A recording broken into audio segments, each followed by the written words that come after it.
ময়মনসিংহ জেলায় এবার প্রস্তুত করা হচ্ছে প্রায় ২.৫ লাখ পশু, যা জেলার চাহিদা পূরণ করে ঢাকাসহ পার্শ্ববর্তী জেলাগুলোতেও যোগান দিবে বলে মনে করছেন সংশ্লিষ্টরা।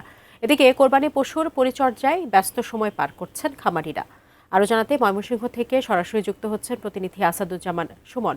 সুমন, এর আগের খবরে আপনার সঙ্গে যুক্ত ছিলাম, আপনি ভালুকা থেকে আমাদেরকে জানাচ্ছিলেন সেখানে কোরবানি পশুর যে প্রস্তুতি শেষ মুহূর্তে সেটি সম্পর্কে। এই মুহূর্তে আপনি কোথায় আছেন, সেখান থেকে কি জানাবেন?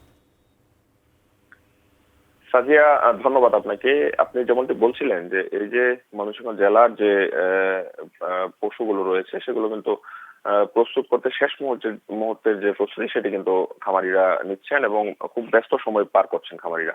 ময়মনসিংহ জেলায় কিন্তু এই বছর ৪৪,০০০ পশু কিন্তু অতিরিক্ত রয়েছে। সেটি ময়মনসিংহ জেলার চাহিদা পূরণ করে আশপাশের জেলা সহ ঢাকা শহরে সেটি চাহিদা মেটাবে, এমন কিন্তু জেলা প্রাণী সম্পদ কর্মকর্তা যিনি রয়েছেন তিনি আমাদেরকে জানিয়েছেন। সব মিলিয়ে যেটি খামারিরা আমাদেরকে জানিয়েছেন যে এবছর গোখাদ্যের দাম কিন্তু অন্যান্য বছরের তুলনায় অনেক বেশি, যার ফলে কিন্তু এবছর যদি যারা খামারি রয়েছেন, প্রান্তিক খামারি রয়েছেন, তারা যদি তাদের চাহিদা মতো গরুর যে দাম সেটি যদি না পান, তাহলে কিন্তু আগামী যে কোরবানির ঈদ আছে সেই ঈদে কিন্তু তারা নিরুৎসাহিত হবেন গরু প্রস্তুত করতে। আমি যে খামারটিতে রয়েছি এটি ময়মনসিংহের ভালুকাতে। এটি একটি পারিবারিক খামার। তারা ছয় ভাই মিলে কিন্তু ৬টি গরুর খামার করেছেন। এখানে প্রায় শতাধিক গরু রয়েছে, যেটি তারা আসন্ন কোরবানির ঈদ উপলক্ষে বেশ কিছু গরু তারা প্রস্তুত করেছেন এবং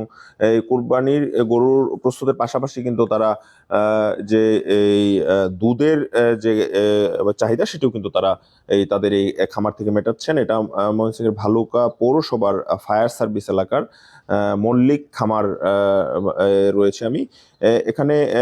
এই যে আসন্ন কোরবানির ঈদ, এই ঈদকে উপলক্ষ করে কিন্তু আমরা জেলা প্রাণী সম্পদ কর্মকর্তার কাছ থেকে জানতে পেরেছি তারা কিন্তু বেশ কয়েকটি টিম করেছেন, যারা কিন্তু বিভিন্ন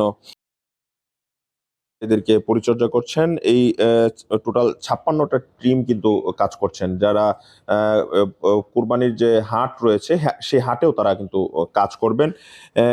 সেই হাটে গরুর কোনো সমস্যা রয়েছে কিনা এবং যদি গাভী বিক্রি করা হয় সেই গাভীর গর্ভ পরীক্ষা সহ নানান রকম পরামর্শ কিন্তু খামারিদেরকে দিবেন, এমনটি কিন্তু জেলা প্রাণী সম্পদ কর্মকর্তা যিনি রয়েছেন তিনি আমাদেরকে জানিয়েছেন। এই জেলায় টোটাল পশুর চাহিদা রয়েছে ১,৮১,০০০, উৎপাদন হয়েছে ২,২৬,০০০। তার মানে অতিরিক্ত ৪৪,০০০ পশু কিন্তু এই জেলায় রয়েছে। আমরা দেখেছি যে কিছু কিছু খামারে কিন্তু এবং প্রান্তিক যারা খামারি রয়েছে তাদের কিন্তু গরুতে একটা নতুন রোগ রয়েছে, গুড়া রোগ। সেটি কিন্তু বেশ কিছু গরুর খামারি যারা রয়েছেন তারা কিন্তু আক্রান্ত হচ্ছেন, এমনটি কিন্তু আমাদের যারা খামার মালিক রয়েছেন এবং প্রান্তিক খামারি যারা রয়েছেন, যারা একটি দুটি করে গরু তাদের বাড়িতে অন্যান্য কাজের পাশাপাশি গরু তৈরি করে, তাদের এই রোগটি দেখা দিয়েছেন এবং এই জন্য কিন্তু তারা প্রাণী সম্পদ কর্মকর্তাদের কাছ থেকে নানা রকম পরামর্শ নিচ্ছেন, ওষুধ দিচ্ছেন।